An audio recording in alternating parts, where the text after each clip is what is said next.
Boa tarde. Comeram, deram uma animada, caminharam um pouquinho, acordou, né? Esse friozinho aqui, gostoso. Pessoal, é um prazer estar aqui com vocês. Sou a professora Daniele, estou na coordenação do Centro de Educação Especial Inclusiva daqui de Sinop. Pode ser que eu já tenha feito alguma reunião com vocês ou visitado alguma escola em que vocês estejam atuando, porque com os alunos da educação especial a gente faz essa ponte junto às escolas. Tá? E hoje eu vou abordar aqui com vocês um assunto que é muito pertinente e ele acaba trazendo um pouco do que os outros profissionais que passaram por aqui e falaram para vocês. Por quê? Porque as ações inclusivas, elas fazem parte das nossas atitudes, dos nossos comportamentos e do que a gente traz enquanto caráter, enquanto personalidade. Porque o que eu percebo que acontece é que algumas pessoas acabam tendo dificuldade de conviver com pessoa com deficiência ou algumas ações que acabam até se identificando um pouco preconceituosas por falta de conhecimento. Às vezes, eu tenho uma atitude que não é condizente com ética, porque me falta percepção do meu lugar e do que eu devo, e como eu devo proceder, como eu devo conviver com aquela pessoa, mediante a situação dela de pessoa.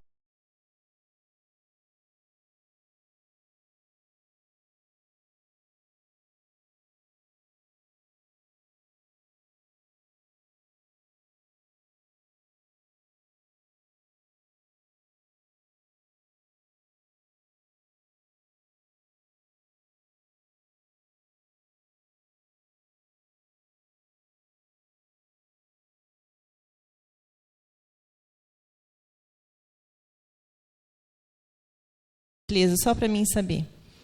Boa parte, né? Então, é pertinente a gente estar conversando sobre isso hoje. Além da gente pensar sobre a inclusão das pessoas com deficiência, a gente também precisa pensar em relação à diversidade. O que é o respeito à diversidade? Se a gente analisar hoje, quem consegue descrever para mim que seja um padrão de pessoa típica? Se a pessoa for assim, assim, assim, ela é típica. Fora isso, está errado. Alguém consegue desenhar esse padrão para mim? Não, porque esse padrão não existe. Tá? Então, a gente precisa ter o cuidado no convívio com as pessoas e respeitar as diferenças que ela me apresenta. Eu fico bastante chateada hoje quando algumas mães vêm até a mim e falam assim: Dani, eu preciso de um laudo para o meu filho ser respeitado, para ele ter os seus direitos garantidos lá na escola. Desde quando a inclusão, se eu preciso de um laudo para exigir o respeito pela minha criança ou pela minha pessoa? Eu não preciso de um documento para que a pessoa me respeite. Eu preciso de humanidade, eu preciso de ações inclusivas. Certo? A gente não pode banalizar essas questões. Nós é que temos que ter esse comportamento inclusivo, independente de qualquer situação. E as pessoas com deficiência, elas enfrentam muitas barreiras. Barreiras arquitetônicas, comunicacionais, de atitude. E a gente vai conversar um pouquinho hoje a respeito disso, para que a gente possa minimizar essas barreiras. E o que é deficiência? O termo que a gente utiliza hoje é pessoa com deficiência. Tá? Então, assim, ao longo da história, já foram usadas outras nomenclaturas. Pessoa excepcional, com necessidades especiais, vocês devem lembrar, né? E, atualmente, a gente usa o termo pessoa com deficiência. Mas eu vou falar assim, ele vai se sentir mal. Não, ele não se sente mal. O que a pessoa com deficiência não gosta é que ela seja minimizada, certo? Que se use termos pejorativos. Por exemplo, mudinho, ceguinho. Isso é termo pejorativo. Agora, cega, surda, é o termo correto que a gente usa para poder defini-los. Atualmente, as pessoas com deficiência, elas já ocupam lugares no poder legislativo, executivo. Então, elas estão podendo falar por si mesmas e atuando nas leis que estão hoje chegando para nós. Vocês devem saber um pouquinho da história de que, bem antigamente, existiam as escolas especiais, onde a maioria das crianças com deficiência, até 2001, mais ou menos, estudavam em classes especiais. Depois veio a lei da inclusão e passou a se pensar numa inclusão de uma escola para todos. Essa ideia, ela é funcional em grande parte. Contudo, a gente precisa pensar que algumas crianças, de acordo com a especificidade dela e das características da deficiência que ela tem, ela não se beneficia tanto assim de uma escola inclusiva, porque ela tem algumas características e necessidades que precisa, de fato, ser vistas por um especialista. Então, quando a gente pensa numa escola para todos, muitas vezes a gente pensa assim, nossa, o governo está pensando em humanizar as escolas, em trazer benefícios para as crianças. Só que por trás disso, existe também, infelizmente, uma economia. A gente não pode olhar só para a parte que nos é mostrado. Por que uma política de economia? Porque uma escola especializada, ela é cara. E a gente precisa pensar que existem, sim, crianças que precisam desse espaço mais especializado, certo?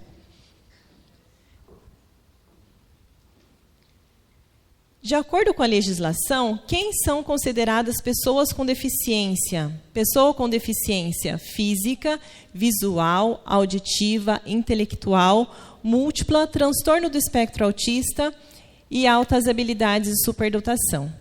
Então, quando a gente pensa em política pública de inclusão e se retrata a questão da pessoa com deficiência, são essas pessoas aqui que a gente vai usar o que a legislação determina, como adaptação curricular, acessibilidade, planejamento individual, provas adaptadas, material adaptado. Então, tudo que trata de adaptação para a pessoa com deficiência, para a criança com deficiência, é esse público aqui que tem o direito. Existem outros transtornos de aprendizagem, transtornos de comportamento. Contudo, tem outras legislações aplicadas. E quais são as principais dificuldades enfrentadas? Falta de acessibilidade, o preconceito. E a gente precisa pensar que essa criança com deficiência, ela será um adulto e estará no mercado de trabalho. E o quanto ela estará preparada para estar nesse mercado de trabalho? Quando eu falei para vocês que algumas famílias têm essa preocupação de ter o laudo para exigir o respeito, me preocupa ainda mais quando algumas famílias utilizam do laudo para justificar o comportamento dessas crianças. Então, eu gostaria que vocês fossem percussores de uma ideia de que, o laudo ele está ali para dar embasamento de qual intervenção deverá ser feita para que essa criança seja desenvolvida nela, para que seja potencializada as suas habilidades. Porque, de forma alguma, que a gente precisa olhar para essa criança e justificar um comportamento dela e acreditar que aquele comportamento deve ser normalizado. Em algumas situações, essa criança precisa de mais tempo, ela precisa de adaptação, ela precisa de outras estratégias, mas não podem deixar que esses comportamentos sejam consolidados e encarados como normal. Tá? A gente sabe que a família também tem bastante dificuldade de compreender algumas situações, passa por um período de luto, de muitas vezes de privação de acesso a terapias. Contudo, vocês que têm contato com essas famílias, contato com essas crianças, potencializar as habilidades dele vai fazer com que seja um adulto funcional e, de fato, consiga ser inserido no mercado de trabalho. Quais são as barreiras quando a gente pensa em acessibilidade? São somente as barreiras arquitetônicas? Quando a gente fala em espaço acessível, vocês lembram do quê? De rampa? De que mais? Banheiro adaptado? Mas esse tipo de acessibilidade é acessibilidade voltada para a pessoa com deficiência física. E as pessoas cegas, que tipo de acessibilidade ela precisa? Um de cada vez. Desculpa, quê? A pessoa com deficiência visual, ela precisa do quê? Piso tátil, ótimo. Precisa de braille, precisa de uma sinalização em relevo, precisa de um audiodescritor. A pessoa surda precisa do quê? Se eu tivesse uma pessoa surda aqui na plateia hoje, o que eu precisaria ter aqui do meu lado? Intérprete de Libras, exatamente. Exatamente. Se eu tivesse uma pessoa, olhando para a condição da pessoa, é o tipo de acessibilidade que eu preciso fornecer, certo? Desculpa. Aqui, nesse desenho, eu acho interessante porque, quando a gente fala de acessibilidade arquitetônica, é muito fácil vir os exemplos na nossa cabeça. Comunicacional, já foi um pouquinho mais difícil sair o exemplo do audiodescritor. E quando eu falo de acessibilidade atitudinal, é o espaço que eu crio para que aquela pessoa com deficiência se sinta pertencente ao meio em que a gente convive. E a inclusão e acessibilidade, ela tem uma gama de legislação que ampara a participação efetiva da pessoa com deficiência nos espaços públicos. Então, existe a lei de cota para as empresas, tá? Só que, infelizmente, acontece que muitas empresas não são ofertados progressão de carreira para a pessoa com deficiência. Eu sou intérprete de Libras e eu acompanho vários surdos em entrevista de emprego. E, infelizmente, presenciei várias situações em que foi ofertado cargos muito aquém do conhecimento daquela pessoa, pelo fato dela ter uma deficiência. Ou então eu já presenciei uma situação em que o surdo, ele foi muito bem na entrevista. Liguei depois, a psicóloga falou, não, a gente gostou, o perfil dele é excelente, a gente percebeu que ele estuda, ele tem um bom currículo, mas a gente precisa de uma pessoa com deficiência leve. Como é que eu explicava para ele isso? Que ele tinha competência, conhecimento, habilidade para o cargo, mas a empresa não queria disponibilizar de tempo para aprender a se comunicar com ele. Não quis criar estratégias de comunicação. E que a empresa procurava uma pessoa com deficiência leve, possivelmente porque estava preocupado com a lei de cotas e não com, de fato, acontecer a inclusão dentro dessa empresa. Então, as pessoas com deficiência, elas vivenciam essa problemática. Vocês, quando a gente fala em acessibilidade em relação à comunicação, quantos filmes, teatros, shows, telejornais vocês veem o intérprete de Libras? Existe?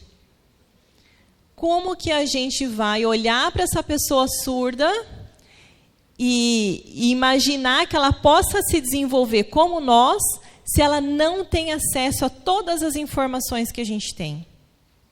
Entende como a pessoa com deficiência, ela acaba sendo negligenciada por falta de acessibilidade.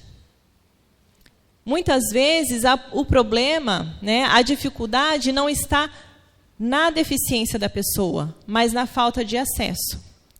Porque a partir do momento que eu consigo oportunizar para a pessoa toda a informação, toda a convivência, toda a arte, cultura que eu consigo, ela tem todo o potencial para se desenvolver.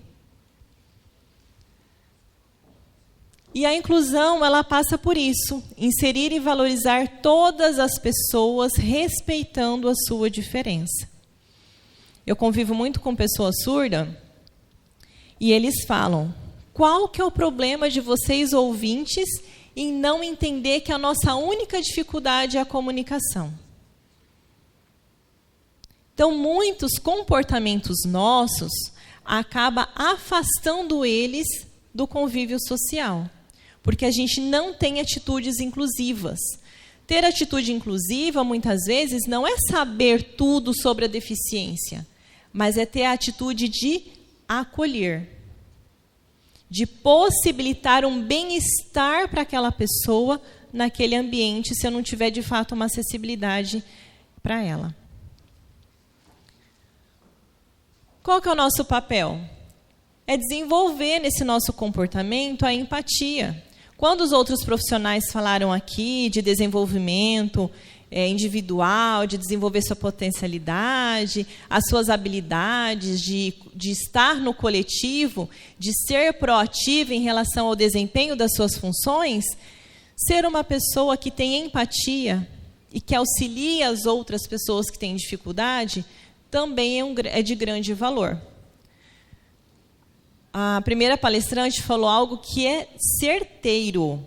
Como eu trabalho ali junto com o pessoal da empresa terceirizada, dos acompanhantes que vocês convivem lá na escola, muitas diretoras me ligam e falam assim: Dani, contrata fulano porque ela é muito boa, ele é muito bom.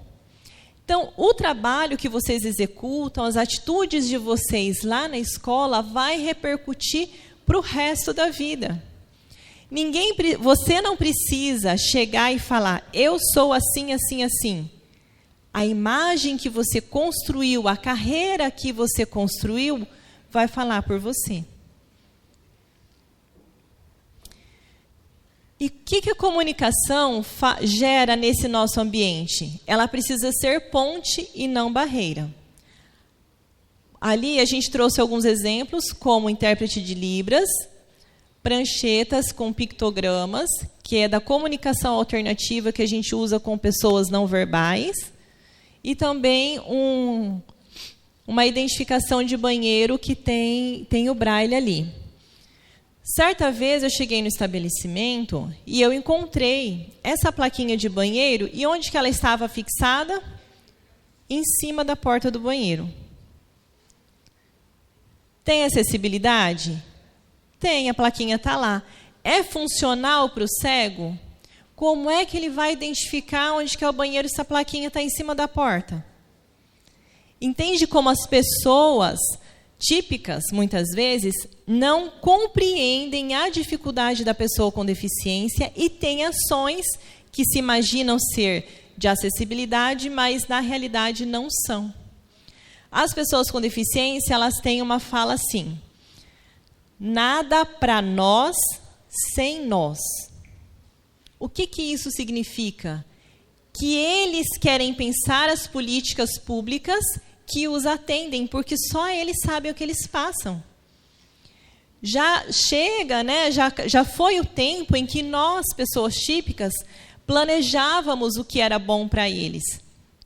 Como eu falei, hoje nós já temos pessoas com deficiência em cargos políticos, em locais onde elas são representadas, certo? E elas podem mudar, estão trazendo mudanças na legislação que, de fato, atendem às suas necessidades. Quando a gente fala de conviver com pessoa com deficiência, nós precisamos cuidar com algumas das nossas colocações, porque algumas falas nossas que podem parecer simples, elas são capacitistas. Ela é um tipo de preconceito para com a pessoa com deficiência. Quando a gente fala assim, e isso eu já escutei tanto, nossa, ela nem parece que tem deficiência. É tão bonita e autista, e precisa ser feia ainda? Como eu falei, sou intérprete de Libras, e é certeiro. Quando trabalha nessas provas, Enem, né, enfim, a gente acompanha a pessoa até o banheiro. E sempre alguém fala, nossa, mas nem parece que ela tem deficiência. E tem que parecer? Então, esse tipo de fala é capacitista, é onde a gente menospreza a condição da pessoa. Certo? Então, cuidado, que isso é crime também. A gente vai olhar um pouquinho agora algumas estratégias de convívio e de contato com a pessoa com deficiência, com cada deficiência. Mas aqui nessa figurinha, ela traz uma realidade, algo que acontece bastante, que é o quê? Quando eu tenho uma pessoa com deficiência e um acompanhante, as pessoas se reportam para o acompanhante e não para a pessoa com deficiência, como se ela não tivesse a capacidade de socializar contigo e de te responder. E isso gera um desconforto imenso na pessoa. Aí sim ela se sente menosprezada. Então, no contato com a pessoa com deficiência, seja criança ou seja adulto, a gente vai colocar aqui algumas dicas para que você acolha e seja, de fato, um suporte de acessibilidade para ela, no convívio. E quando a gente fala de suporte de acessibilidade, é importante que vocês saibam que, enquanto acompanhantes de criança com deficiência lá na escola, vocês são um recurso de acessibilidade. Como assim eu sou um recurso de acessibilidade? Vocês estão lá não para substituir as ações das crianças. Vocês precisam ter a consciência de que vocês estão lá para ser um apoio, de fato um suporte. Como assim? Deixar a criança realizar todas as atividades. Mas a criança ela ainda não tem coordenação motora para abrir o zíper. Então, você vai segurar a bolsa, você vai segurar a mão da criança e você vai apoiar na execução do movimento. Você não vai abrir para ela. Sabe por quê? Se a vida inteira ela tiver alguém que faça as coisas por ela, ela não vai desenvolver as habilidades que ainda estão em atraso.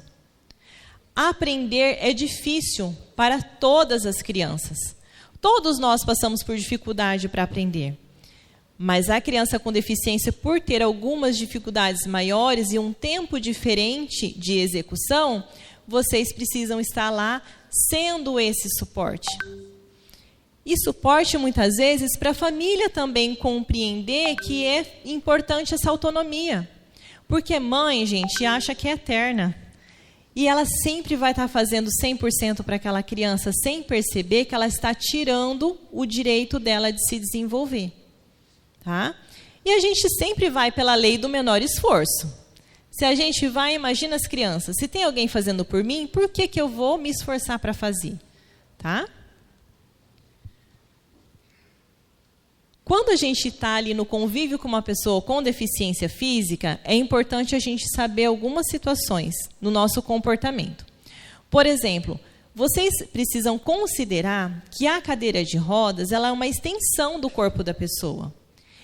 Quando você for conversar com a pessoa, não escore na cadeira de rodas. Tem gente que coloca o pé como se fosse um apoio. Então, a pessoa que está ali, o cadeirante, ele se sente constrangido. Tá? A cadeira de rodas também é um recurso de acessibilidade, é uma tecnologia, mas para quem usa é como se fosse uma extensão do corpo. Então, não sejam invasivos. Não se apoie na cadeira. Também não tire a pessoa, por exemplo, a gente vai passar, vamos lá para outra sala agora? E já sai empurrando a cadeira. Isso é tirar a autonomia da pessoa. Entendam assim, a locomoção dela, o meio de se locomover é diferente. Nós iremos andando, ela vai com a cadeira, mas precisa ser no tempo dela. Tá? Então, não ser invasivo no sentido de puxar a cadeira. Não tocar na cadeira. E, de preferência, se for conversar por um tempo maior, se senta, porque daí você fica na mesma altura do olhar da pessoa. Tá? Dá mais dignidade na hora do diálogo, mais empatia. E se vocês forem se locomover para outro local, se assegura que tem espaço para a cadeira passar.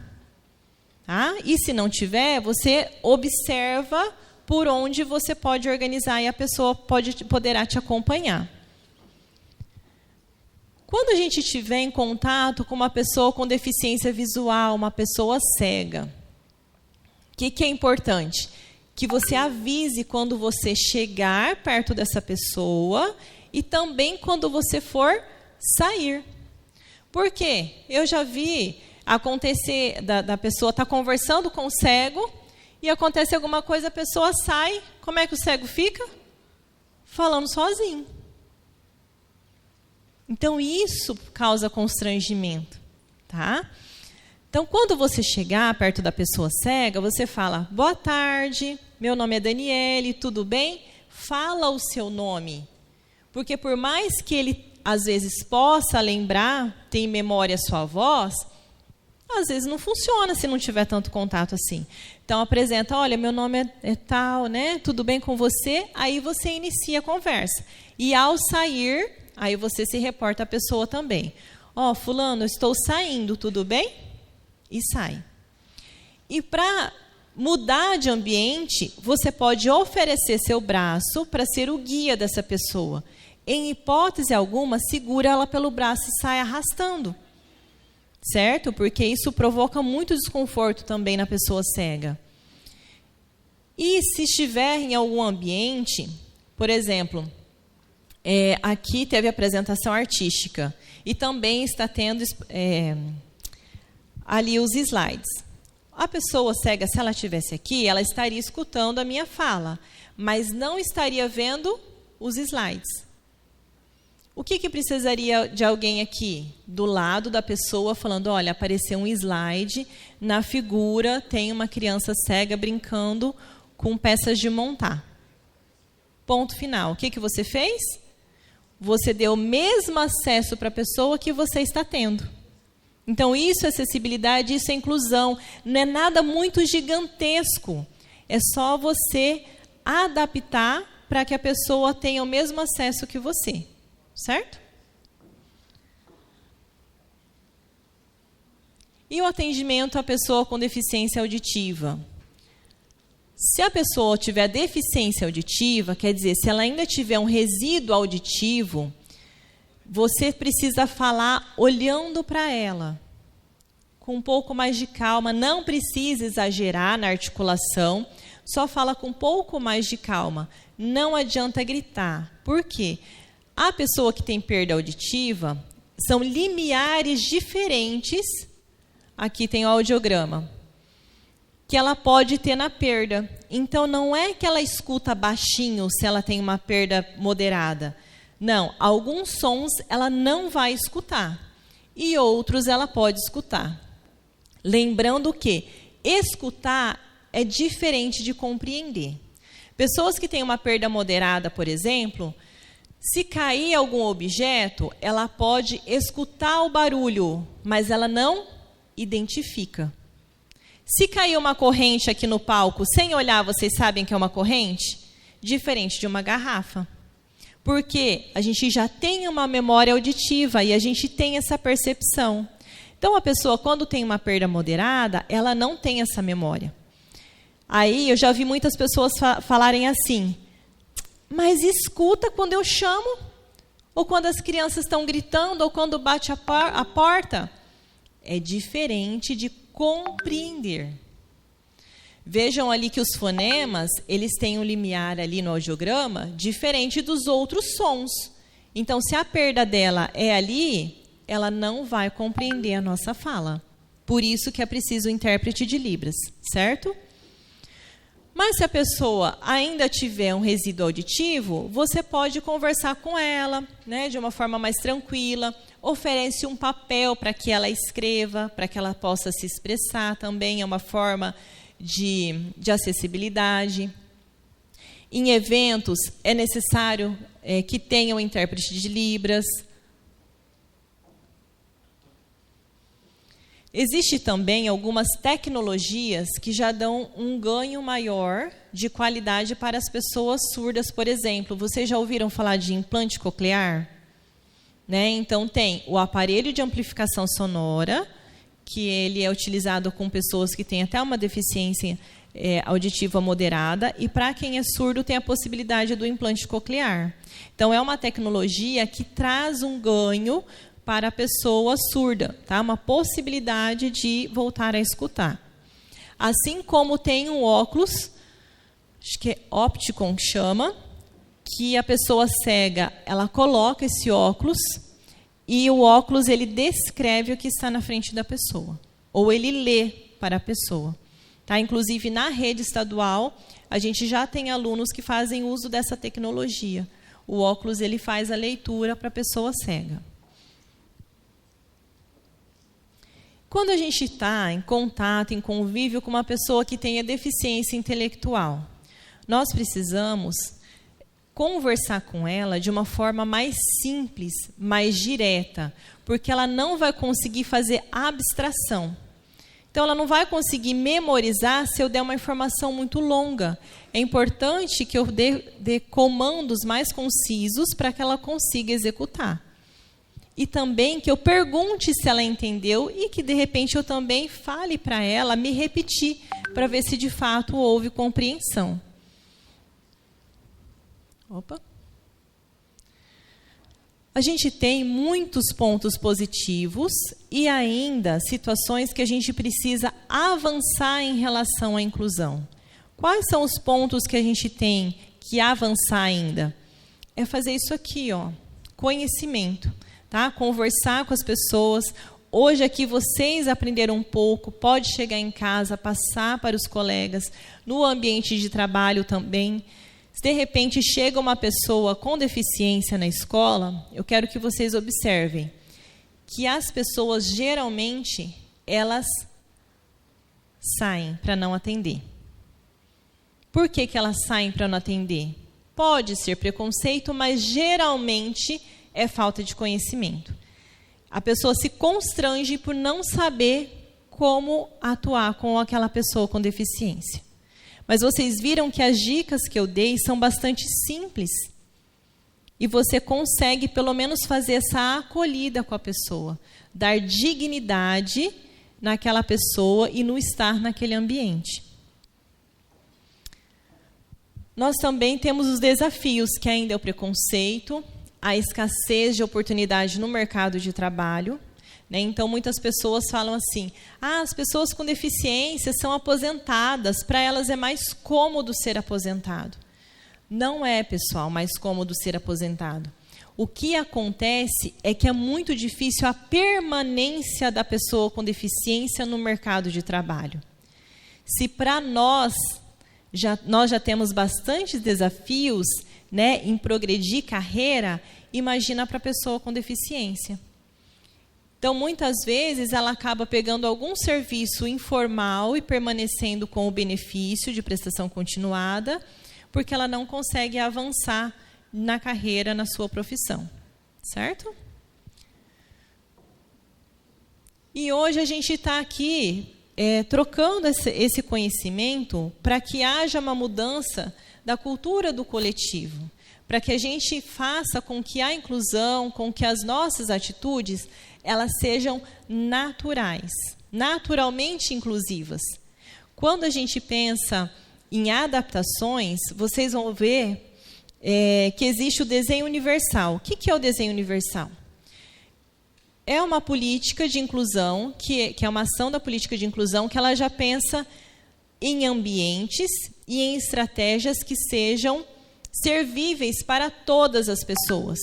Vocês já prestaram atenção que no banco ou na lotérica existem os caixas de atendimento que é para a pessoa chegar e ficar em pé, e existe o mais baixo que é para cadeirante? É assim que funciona, né?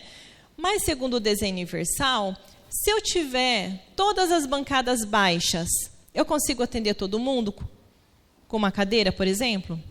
Porque eu posso chegar e sentar, não preciso ficar em pé. Entende como os ambientes e as atitudes, elas precisam ser pensadas de forma a atender todas as pessoas. O banheiro adaptado, por que existe só um? Por que tem que ser diferente para a pessoa com deficiência? Se o banheiro fosse todos grandes, serviria para todo mundo? Sim. E por que não é tudo grande, então? Mais uma vez, economia. Economia de espaço, economia de gasto. Entende como há políticas públicas de inclusão, contudo, como é um grupo minorizado, é um grupo que socialmente foi minorizado, não se pensa neles em lhe dar o mínimo. Certo? E é isso, é a cultura do coletivo que vai mudando essa ideia e vai abrindo espaço para que as pessoas com deficiência possam participar. E eu trouxe uma última frase aqui, que incluir é reconhecer que todos têm valor, capacidade e direito de participar plenamente da vida em sociedade. Um colega cadeirante, ele viajou, passou um tempo na Europa, e quando ele voltou, ele falou assim: Dani, é mais fácil ser cadeirante na Europa do que no Brasil. Porque lá ele consegue locomoção, ele consegue acessibilidade em todos os locais. Ele tem liberdade de locomoção. Pensa você, quando você estiver andando pela rua, uma cadeira de roda passaria aqui? Atravessaria ali? Não consegue andar 2 quadras. Então, a falta de acessibilidade é que bloqueia e que dificulta a efetiva participação da pessoa com deficiência na nossa sociedade. E vamos lembrar que uma atitude nossa pode mudar todo o dia de alguém, ou então até uma vida inteira. Vocês que estão lá com as crianças, vocês têm que ter a consciência que cada atitude de vocês está potencializando o desenvolvimento dela. E eu estou aqui à disposição. Hoje era essa conversa que eu trouxe para ter com vocês. Se tiver alguma dúvida, alguma situação que eu possa esclarecer, estou aqui à disposição de vocês. Obrigada.